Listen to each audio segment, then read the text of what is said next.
Namaste. Welcome to UGC Pathshala for Postgraduate Studies. I am Anita Khanna and I teach Japanese in Jawaharlal Nehru University. And today we are going to study about yokai. In English, it's monsters and goblins. It's a part of paper 15, An Introduction to Japanese Literature in English. Objective. What is the objective of studying this module? The objective is to understand the world of goblins, demons, other supernatural beings in Japan, as it constitutes a part of their folk beliefs, culture, and is reflected in literature. So, in order to have a understanding of the ghost stories and the petrifying situations portrayed in the literature, the e-text of this module is based on Komatsu essay of CJS. Professor Komatsu is a Director General of Nichibunken, and he has visited Jawaharlal Nehru University in the Center for Japanese Studies as a visiting professor. I am reading the e-text of this module. What is a yokai? Defining yokai. In Japan, there is increased interest in yokai as reflected in part by many exhibitions on the subject in various art institutions and museums. It is said while academic research on yokai cultural theory and history is growing, it is still relatively new and scholars have yet to sufficiently define the term yokai. Therefore, I offer my own definition and provide an overview of yokai culture, history, and attributes. What is a yokai? It is indeed difficult to define. If you look for answers in the Japanese characters for yokai, you can imagine a being described as strange, mysterious, peculiar, and otherworldly or supernatural. I would say these words describe yokai in a broadest sense, but they only get at the seeds of its meaning. They don't by themselves adequately define yokai. Yokai has a wide range of meaning, and that meaning is not fixed. In its broadest sense, yokai include positive and negative phenomena and beings. However, more narrowly defined, yokai is generally understood as that which is negative. To illustrate, there is a mysterious phenomena called the Amida Raigo, which means when a religious Buddhist is near death and is said to go to the netherworld and sees a light appear in the western sky. Amid a strange sound and a purple sky, the Amida Buddha, Amitabh, a celestial Buddha, appears, flanked by bodhisattvas. Practitioners of Buddhism would likely attest that such phenomenon transpires due to the power of the Buddha and Buddhist deities. From this perspective, while it may be otherworldly, it would not necessarily be considered a yokai phenomenon. But for others, this is a strange, mysterious, otherworldly, and peculiar event, and is therefore clearly yokai phenomenon. If the Amida Raigo is interpreted as a trick on humans similar to the doings of Tengu or a Tanuki, or interpreted as a false illusion, then even religious people might categorize this as a negative yokai phenomenon. When an otherworldly mystical phenomenon occurs, there is usually a preconceived notion regarding whether it is positive or negative. Thus, the same numinous experience can have different interpretation, and people may use different epistemology to form their decision to determine whether the phenomena is positive or negative occurrence. We may consider whether gods are present and worshipped, whether it's a religious experience, are they revered holy spirits? If not, then the otherworldly spirit would likely have a negative connotation. In essence, if the otherworldly mysterious occurrence is related to a divine experience or sacred realm, it is viewed favorably and not as yokai. In contrast, if the occurrence is viewed apart from religion as something other than spiritual belief, it may be viewed as a negative and understood as a yokai phenomenon. Figure 1. This structure and system of interpretation is necessary to understand yokai, and it is at the core of yokai studies. We can surmise that when we are discussing yokai, we are referring to undesirable phenomena. In further understanding the complexity of the meaning of yokai, we might divide the concept into three realms. That is, we might explore yokai as A. An phenomenon, B. An entity, C. As a visual depiction. Figure 2. A. Yokai as a phenomena. Sphere A represents yokai as a phenomenon, event, incident, or the cause of phenomena, event or incident. Additionally, yokai is something that is experienced or understood through the five senses. First, there are yokai that have a weird shape or mysterious appearance, which is understood through sight. There are also yokai that appear alongside strange, mysterious sounds, understood through hearing, or a gruesome odor, understood through smell. Some yokai may come in direct contact with someone, touch, while others might come with an odd flavor or taste. The majority of yokai events materialize through sight and sound, and oftentimes it is a combination of the two.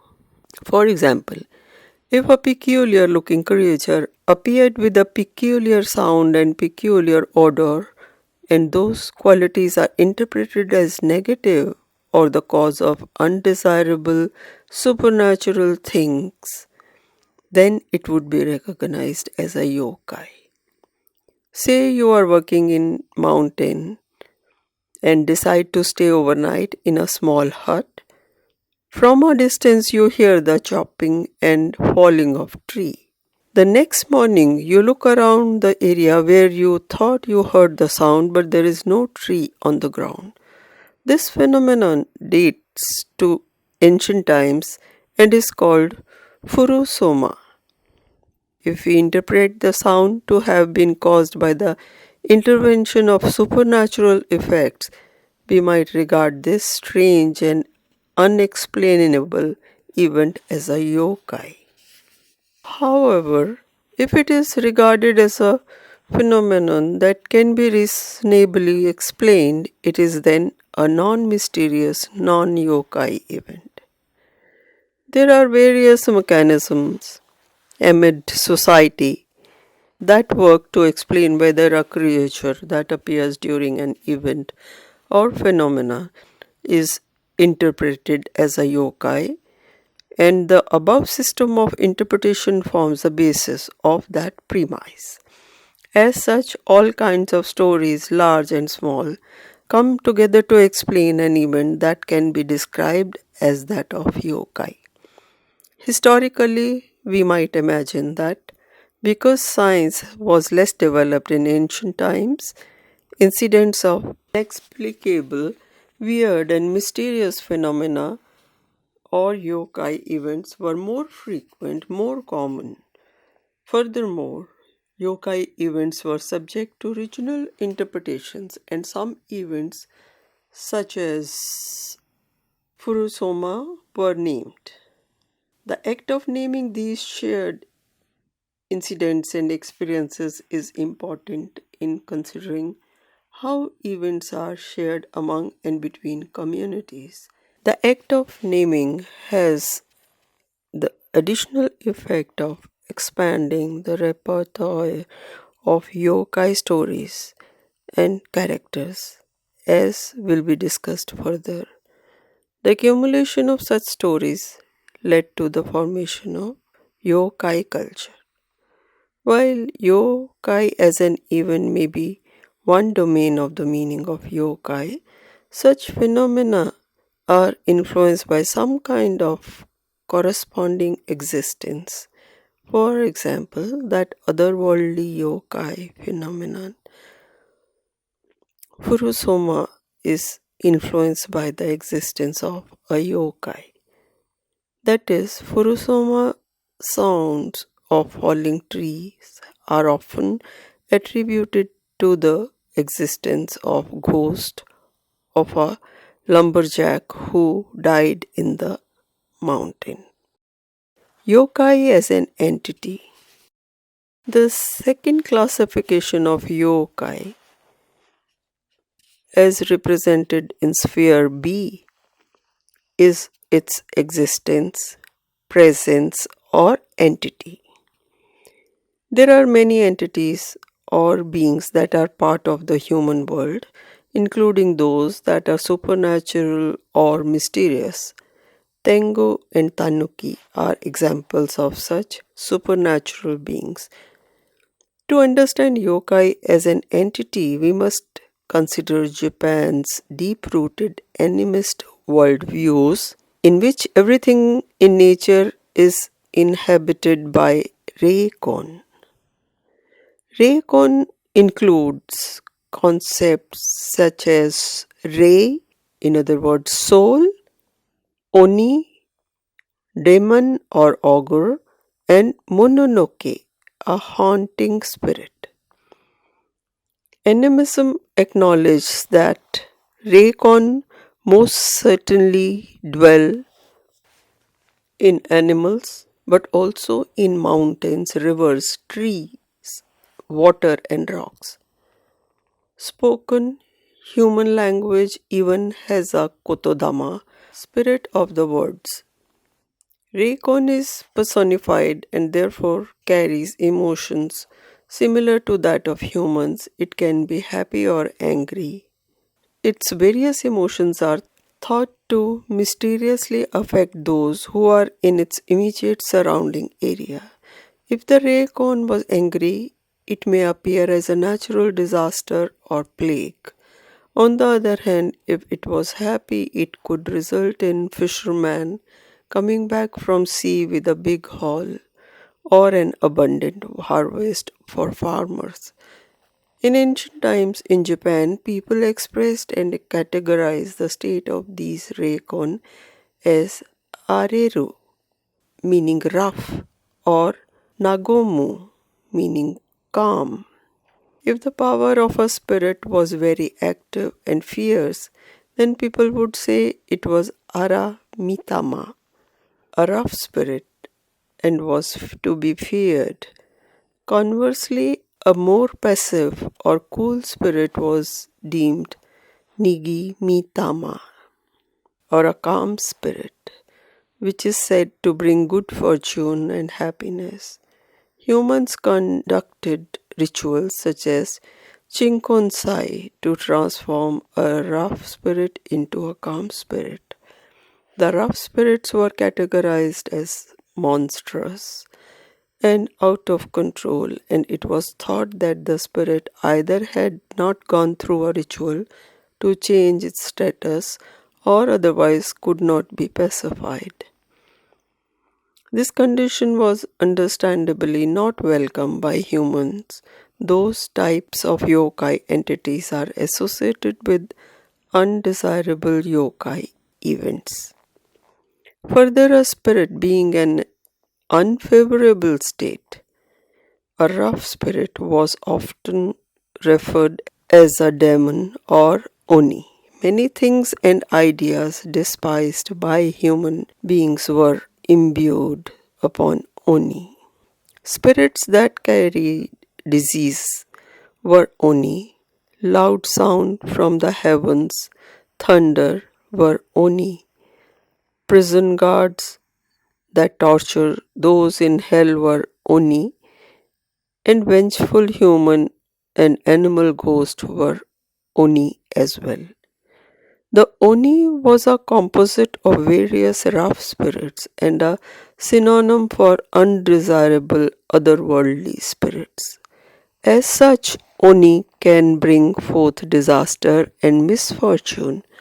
However, oni can be divided into two categories: those that can be controlled and those that cannot. One, oni most often appear in uncontrollable situations and at inopportune times. However, in some instances, they could be eliminated or transformed into a desirable spirit through ritual practices. For example, Yamata no Orochi, a serpent or a dragon, yokai with 8 heads and tails, was thought to be tamed only through ritual sacrifice. However, Susanoo, the Shinto god of storm and the seas, Susanoo determined that such sacrifice was not necessary to perform, and he slayed the beast. After it was slayed, according to folklore, the soul of the Yamata no Orochi went to live on Mount Ibuki in Ominokuni, present-day Shiga Prefecture. Local agricultural communities pray to the spirit to this day because it is a spirit that can bring the bounty of water or cause landslides and floods. Thus, the Orochi has dual characteristics as a spirit that vacillates between being revered and despised. Like Yamata no Orochi, Kitsune, the fox. The fox was also considered to be a spirit-like being with dual characteristics. Kitsune are known to enjoy interaction with human beings but are disliked as yokai because they can possess a human body or shape shift and practice trickery. On the other hand, Kitsune or the fox is ritually worshipped as Inari Okami and is associated with Abe no Seimei, a historical figure who, according to medieval folklore, was the son of a fox mother. Furthermore, Buddhist priests talked about a mysterious figure called the Tengu. This figure was in opposition to Buddhist gods and priests and is morphed into a kusotobi, a type of buzzard, a magical evil mash-up figure. Buzzard. Just as the Oni is the opposite form of Kami or human, the Tengu is the opposite form of Buddhist god or priest. However, even the Tengu needs to be further categorized to those that are worshipped and to those that are not. In a setback structure in Kurama Temple in northern Kyoto, there resides the Sanat Kumara or the Defender Bodhisattva. and some believe that this is another form of the Tengu. While this particular Tengu figure is worshipped, most Tengu are not worshipped. Theoretically, you can say that anything that exists in this world, including animals, plants, rivers, and rocks, could potentially turn into a yokai. However, yokai manifestation was extremely contained, even though it would be surprising if such creatures as mosquitoes and bats turned into yokai. They were not depicted as yokai in the stories from the pre-modern era. At the same time as those otherworldly yokai phenomenon and entities became more specific and concrete, more detailed stories about them began to take shape. Yokai phenomena were told and retold, and eventually the stories made their way into the cities where artist imagination translated those intangible, invisible, ambiguous phenomena and entities into paintings and artwork that visually depicted these ideas with a physical form.